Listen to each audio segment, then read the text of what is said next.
Our coach extraordinaire. For those of you that don't know, he will back up what he preaches with a guarantee. So that when he says he's going to help you increase your business, he guarantees and puts a number on it and go from there. So without further ado, Don, give us more details about what you do. I don't know where you got that information, but thank you. My name is Don Barkley. I'm a business and sales coach. I work with business owners and sales professionals on how to increase their sales. And typically, it is not unusual to be able to double your sales in a matter of 12 months. And one of my biggest cheerleaders that's usually here, I've not even worked with him, but he says doubling your business is really a joke, because typically with good coaching, it can be much higher than that. People tend to not want to believe that, so I don't advertise that. A couple of questions I want to throw out to you first before we start. How many of you are in sales? Only because I have to be. But you do have to be. And my next question for you to think about until the end of the presentation is, would you spend $5 to make $50? As a business decision, that's not terribly difficult. Return on investment there is through the roof. Of course you would do that. So we're going to come back to that later. Today we're going to talk real quickly about 7 steps in the sales process. Each one of these is complex in itself and could take easily a whole day by itself, but we're just going to spend a few minutes on it. This all came up because a lot of the people that I've talked to at networking groups were having trouble making sales, were having trouble closing the sale, or having trouble actually collecting the money once they thought they had closed the sale. And so that brought about the request for this kind of a presentation. Your main job as a business owner is to make sales. Everybody is, I think, technically competent in what they do, but if you're not out selling your product or service, then you're going to be one of the 80% that goes out of business in the first year. Now, the Small Business Administration says that 80% of new businesses go out within the first year, mainly due to lack of money. Well, the reason they have a lack of money is because they have a lack of sales normally. It also does not matter if you have the best product or service in the world. If people don't know about it, you're not going to sell it. And you have to make sales to stay in business. So we're all in sales, and we're all in sales every day. I tend to lump marketing in with sales, and for purposes of this presentation, they're the same thing, because as small business owners, which I think we all pretty much are, it is our job, unless we have commissioned salespeople out working for us, to also market our business and make sales.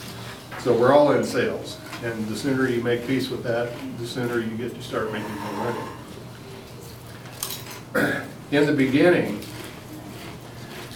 you have to remember that you are the product or service that you're representing. Your customer hasn't got it yet, so you're it. And your customer has got to like you and trust you and believe that you know what you're doing before they're going to spend money with you. If they don't like you, they don't trust you, they might buy from you once, but that's going to be the end of it. And so selling things has to be built on a base of integrity, or you're not going to last very long. So let's go to step 1, which is prospecting. You can't have sales until you've got people to sell to. So where do you find these people? One of the ways to do it is at networking events like this. Now, I'm not going to go deep into this stuff just because it takes too long, but there are networking events. If you go to one and you meet somebody new, ask them to introduce you to 2 other people that they know, because you've immediately tripled your whole sphere of influence there. Most people have at least 250 people that they know. So if you go and you meet one person, you now have access to a big bunch of their friends and their colleagues. If they introduce you to 2 more people, you just tripled that. So if you assume everybody knows 250 people, you just went from 0 to 750 potential customers, possibly. At least people that you can think about contacting. Social media campaigns, we're not going to go into that, but if you need to do that, there are people in this room that can take care of that for you. But there are LinkedIn campaigns, Facebook, Twitter, email campaigns, all of those are ways to market your business. And I recommend that you have at least 3 to 5 offline marketing campaigns and 3 to 5 online that you're working on all the time. Because different things appeal to different people, and you're going to have lots of different people that become your customers. So one thing is not going to work for everybody. I'm not even going to talk about cold calling because it's ridiculous. We already had that conversation, Brian. Read the back of my business card, you know how I feel about that. I'd like to find one company that actually worked for more than one sale at a time, and you never see them again. A gentleman in the presentation this morning immediately argued with me right in the middle of my presentation. He said cold calls, if he didn't have cold calls, he wouldn't have business. I said, well, if it works for you, keep doing it. I'm not recommending. Imagine what he could do if he tried. Once you've got people, I assume you all know what a sales funnel is, or a marketing funnel. If you don't, talk to me later.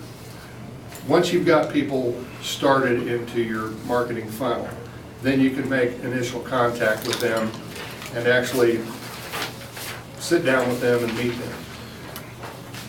People want to be comfortable. That is their number one thing in life. People want to be comfortable. So when you meet somebody, shake their hands, smile, be nice to them. You don't have any idea what they're going through that day. And you might be the only nice person they talk to. And going back again, people will do business with people that they like, people that they trust, and people that they believe. So if you be nice to that person, there's a good chance right there that you're going one step further towards a sale. Maybe, maybe not. But I can guarantee you that if you're not nice to them, you're never going to sell them anything. So give them a nice handshake, smile, look in their eyes, see if you can find something in common with them.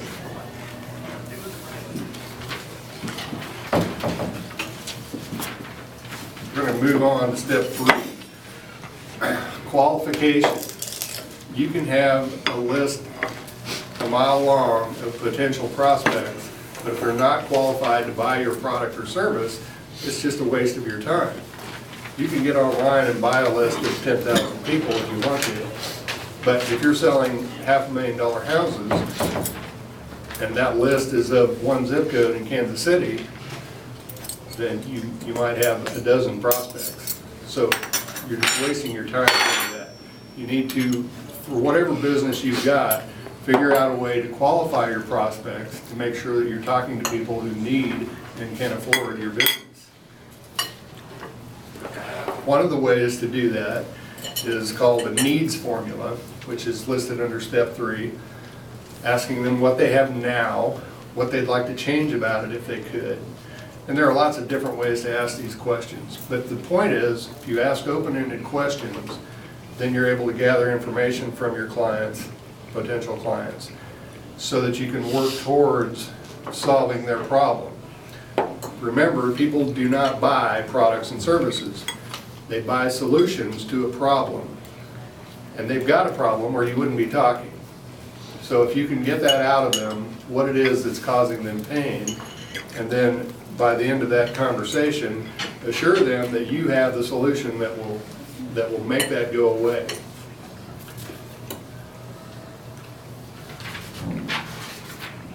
Step 4, presentation. What are they really thinking? People do not buy things logically. We would like to think they would, especially as engineer types. We would like to think that if we sit down with somebody and logically lay out the steps, here's your problem, here's how I'm going to solve it, boom, boom, boom, the end, buy my stuff. And logically that makes sense, but people don't buy logically. They buy emotionally, and then when they talk to other people, their boss, their spouse, their partner, they will defend that buying decision logically, but they won't buy it that way. It's very strange the way they do that, but that's how people think. So they buy emotionally, and then they defend that decision logically. So you've got to figure out what it is that's tripping their emotional trigger so that you can fix that problem, offer a solution to that problem.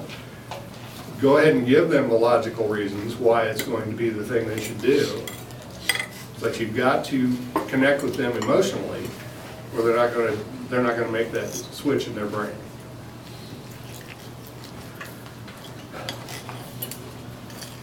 Remember that your competition might be your potential client.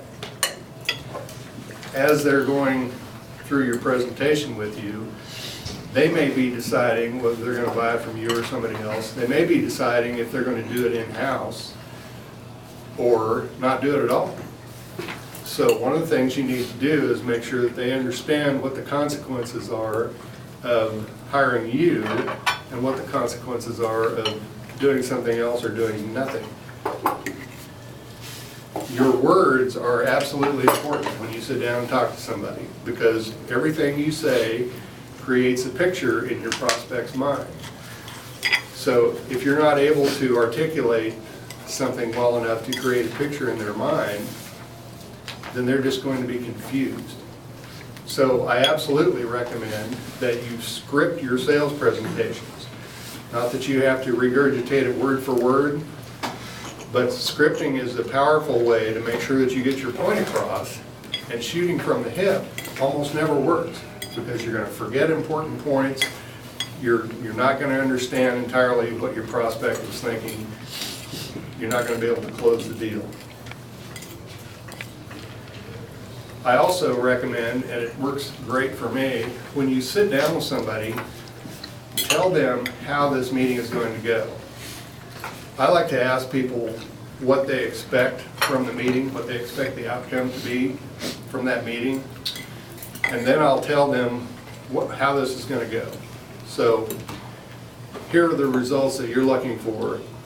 I'm going to explain this to you, and this to you, and this to you, and at the end of that, I'm going to show you how my solution can fix these problems that you're having.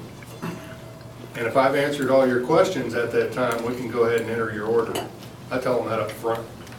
So they already know that an hour from now, I'm going to stick a contract in front of them with a pen, unless there's a problem. That doesn't mean they're going to close, but it's a good start. They know that's why I'm there. I'm not there to chit-chat. We're there to do business.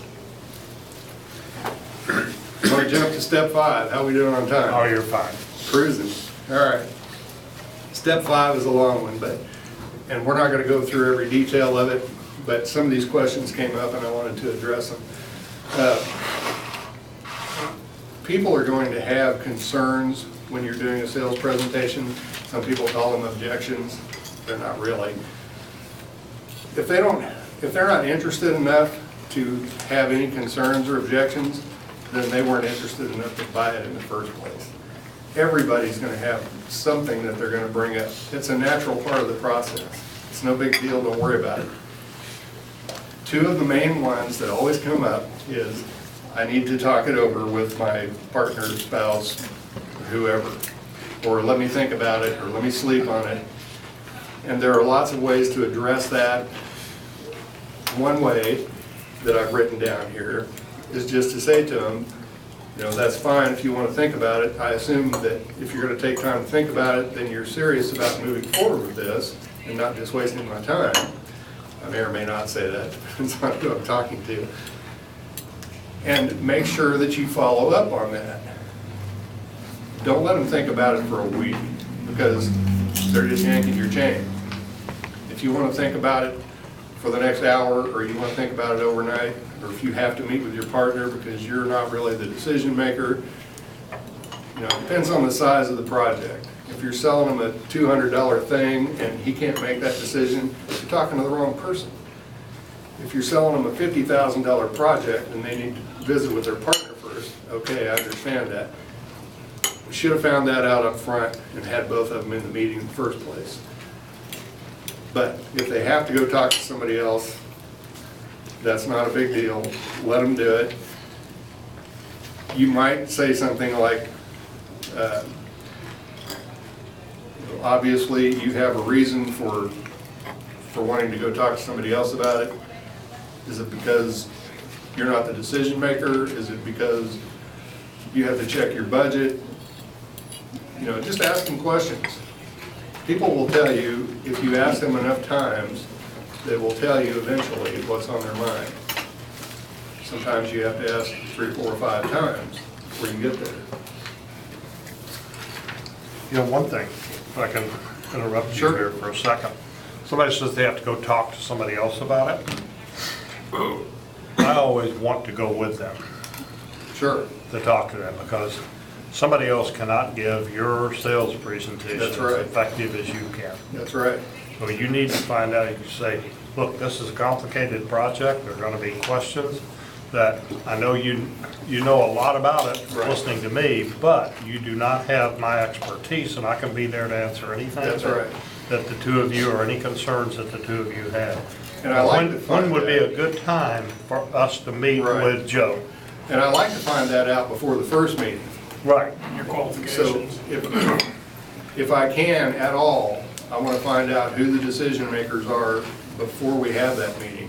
And I want all of them in that room. And if they're not in that room, I may cancel that meeting and reschedule it.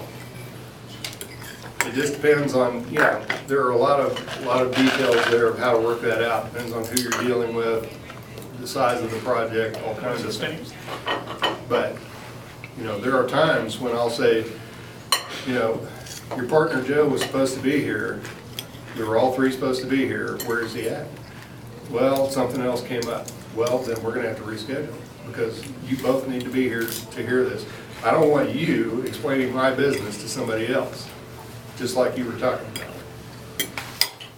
We're asking, can you make the decision without him? Right. Does he have to be here for the decision? Who's gonna write the check? If that's the case, we'll have the meeting today. If not, Right. Okay, second part of step 5. A lot of times, there are a whole list of reasons here of why people might throw out an objection. Usually it's just a stall, because they're with you all through the presentation, and then all of a sudden you're asking them to spend money or make a decision. And some people just can't make a decision very quickly, I've found. And sometimes they need help. But usually when they first throw out something, it's just a stall. Ignore it if you can, and just keep going. If it then comes back up and actually stops the process, then you need to address it, and then keep going.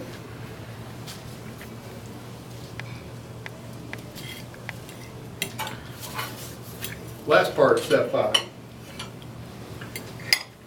If they say it costs too much, which they almost always do, sales are not made on price. If you bail on the price and lower your price just because they objected, then you have just made yourself a commodity, and all they're doing is shopping for the lowest price. And unless you're Walmart, that's not what your business is about.